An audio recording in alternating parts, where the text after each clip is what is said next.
Van Dijk வந்து இப்ப நம்ம சாலா பத்தி எல்லாம் பேசணும். வேன் டைக் வந்து do you think is coming out of his prime? Van Dijk வந்து இஸ் ஓவர் ரேட்டட்.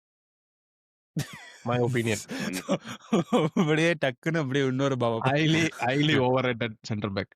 அந்த ஒரு ஏன்னா ஆட்டிடியூட்னால வந்து இந்த எமி மார்டினஸ் எப்படி இல்ல கோல் கீப்பர் சொல்றாங்களோ அந்த மாதிரி சொல்றியா? பின்னாடி இருந்து பில்டப் ப்ளே பண்றான் அப்படின்னு.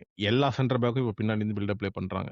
You can't compare to the past era. Ferdinand Vidic எரால போய் கம்பேர் பண்ண முடியாது. ஏன்னா அந்த டைம்ல அது தேவைப்படல.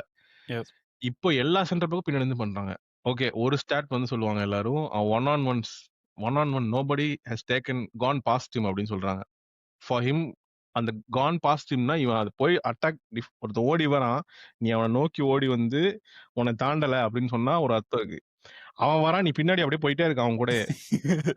அப்புறம் வந்துட்டு நான் இவரை தாண்டதே இல்ல யாருமே தாண்ட முடியாது.